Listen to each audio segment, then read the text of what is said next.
know I ain't taking no loss. Yeah, I got heat, baby. No, I don't know nothing about those. No, I don't sleep, baby. You niggas ain't guessing me, nigga. Yeah, I'm on leave, baby. The hardest trip with Patino. Mixing Elon with Valentino. Got those diamonds on me. That's on me, babe. That's on me, babe. Got that designer on me. That's on me, babe. Good morning, Miss B. Wait. These bangs together. And I'm back.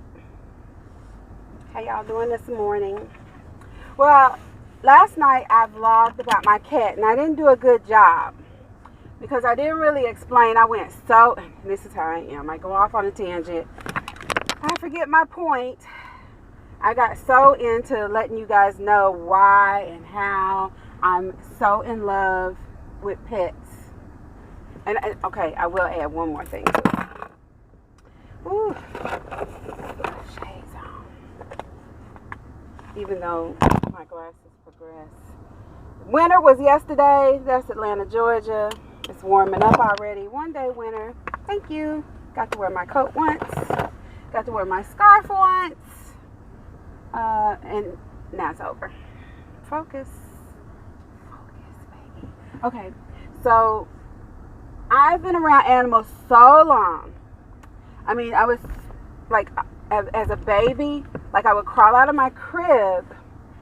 I was telling y'all about Patches yesterday. He was the terrier we had, but we also had our first dog was Spike. So Spike and Patches. I don't know what Spike was. He was like, he was a really small, he looked like a Doberman Pinscher, but he was small and he was fat. I don't know what he was. Probably a Dachshund and a Pug or something. I don't know. He was small, dark. Looked like a Rockwilder, just small and fat and sweet. So his name was Spike, Patches and Spike. And I would crawl out of my crib, and my mother would find me curled up. Forever, I slept up on my knees because I would sleep with the dogs. So I'm kind of a Dr. Doolittle. And my mother actually is the person who told me that. Like, I can look at a dog and tell you what it's thinking or what it's saying. And now I got my husband doing it, which is too funny because, like I told y'all, my husband is hardcore, SWATs, ATL. He don't like to smile. He tries to be he's a reformed goon. Now I'm peeking. But he still has that hardness to him. So, you know, he would die if he knew I was telling somebody this. But he actually does it now. Like, he'll actually say, oh, he's saying, oh, he ain't feeling this today. Or, you know, he'll look at animals and he can, you know, he can do what I do now. I have actually transformed and transferred my gift to him. So I like that. But anyway, so back to my sad story. So what I didn't really get out good yesterday was that I wouldn't have a pet of my own. Like, I just, you know, I just like really bond with my friends and my coworkers' animals because I just can't take it when they get sick or if something happens to them.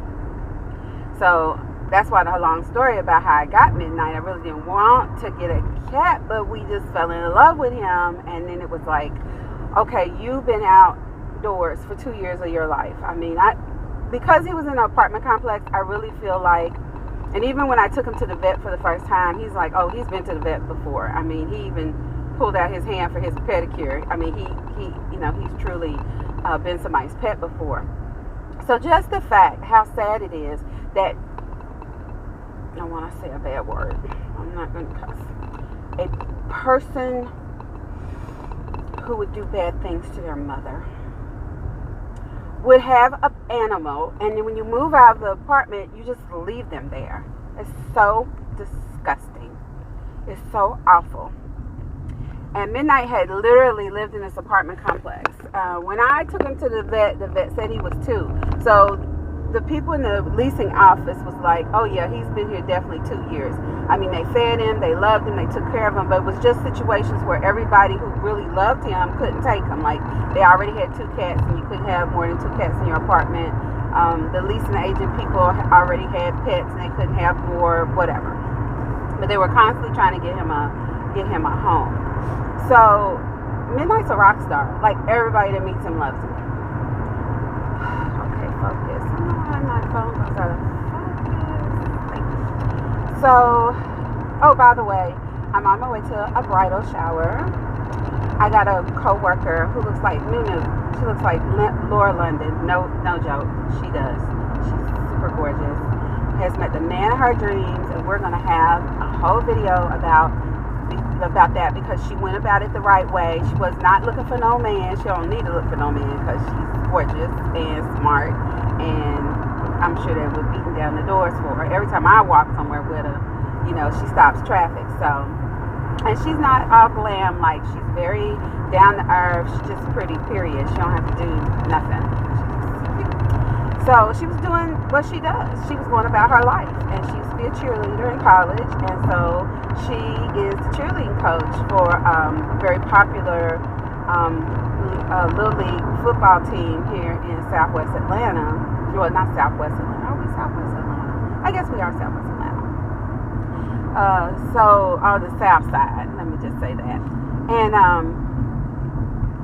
because Southwest Atlanta is actually a community, so let me just say on South Side. And she met a man doing what he likes to do, coaching Little League football at another park. And they met, fell in love, and it's so sweet and so special, and I just love it. But anyway, so they're getting married. 1919. So she's having her birthday shower today, and I saw I'm on my way, so I wore my little diamonds. Got them diamonds on me. Anyway, I try to be positive about my situation, but back to my situation. So I love animals. I can talk to the animals. I walk with the animals. I'm a Dr. Doolittle for sure. So that's me, and now I got a cat, and I love this cat. And let me explain to you more about Midnight's personality. Like, me and my husband, no shade, I'm transparent, I don't care. Me and my husband was not getting along. Okay, for real. I mean, it was tragic, and it was drama, and it was stress, and it was everything. Like, you don't want to be involved in. And we got this cat. No joke. And he'll tell you. I mean, if I ever get him on this camera, he will tell you that. And some people say, well, it's when you have something to take care of together. Sometimes that bonds people. But real life, I mean, that animal, that cat, whatever you call him, but I call him Midnight. Midnight came into our lives and just bonded us. Like I told you last night about the time we were arguing, and he just came and sat between us. Like, stop it. Cut it out. And if I'm sad, and he's really empathetic. Like, if I come in and I'm sad, I mean, he knows when you are sad. He knows when you don't feel good. He'll come and he's very comforting. And, I mean, he will not jump up on your lap. He's not one of those kind of cats. Like, you have to run and catch him and pick him up. Like, because he's just not all over you like that. You know how cats get all between your feet and whatever. And no, he don't do that. Every now and then, he gives me a bump. Kind of like, okay, I kind of love you. Okay, you're mine. You're my human. He'll just jump up and bump against my leg. And but he loves Willie. Like, animals choose one person that's really their person. And actually, even though I clean his litter box 3 times a day, because when he poops, I have to get it. Because if I don't, he won't go back to the bathroom until I do. So that means he's on a schedule now, because while I'm at work, he's not going to the bathroom. He goes to the bathroom in the morning before I leave. And then when I come, as soon as I come in, he'll go again, because he don't want it in there. He's so clean, so funny. But anyway, I lost my train of thought. What was I saying? But anyway, he loves my husband. He loves my husband. Like, my husband and him are cool. They are tight. They are boys. They watch football together. They watch crazy blow up, terrorist shooting, gangster, disaster films together. That's what my husband loves. He turns all the subwoofers on, and it's like the end of the world in the house, and doesn't even bother midnight. Like, he lives for it. He's like, yeah, what we gonna blow up today, Daddy? So it just has brought joy to our life and kind of some kind of peace. Like, I can't really describe it, but it's like some kind of peace that he's brought to my house. You know, when my husband's kind of sad, you know, bummed out about something, which he'll say he wasn't sad, but he was, about, you know, anything. Like, you know, his dad was really sick one time. The first thing he did was grab Midnight. And I'm telling you, Midnight stuck. When my husband's dad was really sick and we didn't know, you know, what the outcome was going to be, you could not get Midnight from away from my husband. Like, he stuck so close to him. I have a picture of him, actually. My husband was asleep in the bed, and we have like a blanket that we put at the end of our bed, and Midnight sometimes sleeps down there, you know, when he feels like it. A lot of times, which is really funny that we've caught him doing lately, he'll come up there and like lay there with us, like if we're talking or whatever, and he'll go, rah! Like, my husband would be like, I guess we need to stop talking. Midnight wants to go to sleep. But as soon as we go to sleep, and it's probably because we both snore, like, he'll leave. But sometimes he stays all night, so I don't know. He just does what he wants. I mean, you can't give him no rules. He does what he wants to do. So, but I caught him actually in a bed with Willie, with his paw on Willie's hand while Willie slept. I took the picture. It was so sweet. I was like, he was holding your hand. He knows you're really scared about your dad. And I know that sounds, I know y'all probably laughing at me. Let me give y'all the eye roll. Whatever. But that's truly what happened. So we just love this cat. That's what I'm trying to convey to y'all, what I'm trying to get y'all to see. And he's got this really small bump on his head. He went outdoors 3 days in a row because he's bad. I mean, he wants to get out there and mess with the birds, and birds hate him. And I was thinking, like, the birds probably pecked his head, because as soon as he comes outside, like, they alert all their friends. He's like, rah, rah, and the birds go crazy, and they fly around, you know, because they're alerting all their friends that damn cat's out again. So he could have fell out of a tree, although he's an expert tree climber. If y'all notice, I say words backwards. I'm a little dyslexic. He's an expert tree climber, so I don't see him falling out of a tree, but he could have. But it started out a really small bump, and it was hard, which I did a lot of reading on the internet about. So that could have not been the best thing, because, and then when I talked to the vet, because I took him to the vet, and when I say he's like his dad, he really is. He can be rough. He can be a gangster. I mean, he's 22 pounds. He's loving until he's not. And he does not like the vet. He used to love the vet, and this big, broad, you ever seen the movie Matilda? Mrs. Tugboat, or whatever her name was. The mean principal. My daughter said her name wasn't Miss Tugboat. What was her name? Whatever. She was mean. And came out with her old, you know, looking like a linebacker, talking about he wouldn't go down. He wouldn't go down. I don't know what that meant. But ever since that visit, he does not like that place. Like, he starts acting a fool and cussing me out, like, the whole time, like, hissing at me. He never hissed until he had that incident with Mrs. Tugboat. That's what I'm going to call her. Go ahead, dude. Why don't you walk when the light is red? Anyway, so he was really pissed off last time we went and would not let me nor the woman touch him. So that was last week. So now it's been 2 weeks with this thing on his head. But now it's getting a little soft. And if I smash on it a little bit, he jumps. And y'all, if something is wrong with my Midnight, I just don't know what I'm going to do. You know, I had a girlfriend at work. Well, I say she's a girlfriend, she's a co-worker, but I really like her. She had a beloved dog that she loved. And the dog was older. But I totally get it. Like, she got sick, and she, like, took a month off from work. I think she, like, teleworked. But, I mean, and God knows how much money she spent. I mean, she spent some money. I know she spent a lot of money, because she took her to the vet all the time, and she had an eye infection, and she tried to save her eye, and then she couldn't, and then she ended up passing away. and it was really sad, but I knew that she could not just let her go. And I don't know what, my husband's so hardcore. I can tell you that I would think that he would be sensible and say, if something's really going on, to do what you got to do. But I don't think in this case it's going to be like that, because medicine has come a long way, and I've seen cats totally recover from all kinds of stuff on Instagram and YouTube.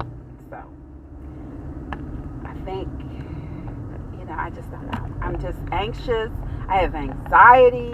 I don't want, he's my stress service cat, and I just don't want anything to happen to him. And if you can just tell how much I'm talking about it, like, I am really pretty stressed out. It's tomorrow at 9:30 I drop him off. So I really, really, really need y'all to pray for my cat. It means a lot to me. If you're a pet person, you understand. And I just wanted to, I guess I'm going to make this part 3 so that you guys can really understand what's going on with Midnight. It's like, this is the top of his head, like it's like right here. And it feels like it has like a tail on it. It feels like it's not like a perfectly round knot. It's like a knot, and then it's like kind of like swollen behind it. Maybe some bird got tired of his tail, jumped on him. But I wet his hair and looked. His hair is really thick, and so it was hard to see. But I don't see any wound, and it's not red. I know I'm going on and on about this cat. I'm sorry. I just love Midnight. Midnight Willie. That's his name. Midnight Willie Daniels. And I know God loves the animals because he created them. And there are going to be animals in heaven. So if you don't like cats, too bad. Don't go to heaven, because there are going to be cats and dogs and rabbits and alligators and lions and tigers and bears in heaven. So get ready. So I know it's not blasphemous for me to pray for Midnight. And I have actually put my hands, and I do have healing hands. I can pray for people, just so you know, even though I like rap music and I get mad sometimes and lose my temper. I'm a very spiritual person. And I do have a gift of healing, and I have laid my hands on Midnight and prayed. The thing about healing hands, and this is real talk. Now it's a teachable moment. I try to have teachable moments in all my videos, and here's a teachable moment for all you spiritual people who lay hands on folks, or who have had hands laid on you. I have to be real specific, because a couple of people I've laid hands on and prayed for died like within 24 hours of me doing it. No joke. My beloved, blessed, lovely goddaughter, who I love with all my heart and will always love her whole life. I prayed over her. She was in the hospital for some unknown thing. We couldn't figure out what was wrong with her, and they never figured out what was wrong with her. And she was only 25. And I prayed. I laid my hands and prayed on her. And by the time I got back to Atlanta, 5:30 in the morning, the next morning, she was gone. And then this guy got really sick at church. He was sick anyway, though. I mean, he wasn't deathly ill. Like, he had diabetes and a lot of other situations going on with him. But he got pretty sick at church. And I went to the back of the church and laid hands on him and prayed. At 5 o'clock that day, that they took him home. I don't know why they didn't take him to the hospital, but I don't know. But they took him home, and he sat in the chair and he died at 5 o'clock. So, you can be healed on this side of the world, on the earth, or you can be healed in heaven and healed forever and forever young. And so I understand that. But I was very specific. I said, Lord, please heal him on this side. Dear Lord. Okay, well, it's 12 o'clock on the dot. So I'm going to let y'all go. Get back with y'all after the bridal shower, maybe. Try to start vlogging more. I have so much going on, and I just see this. It's so cold outside, and I'm seeing this beautiful butterfly flying around. Oh my God, that's a sign. It's a sign that everything's going to be okay. I know y'all think I'm crazy, but it's okay. But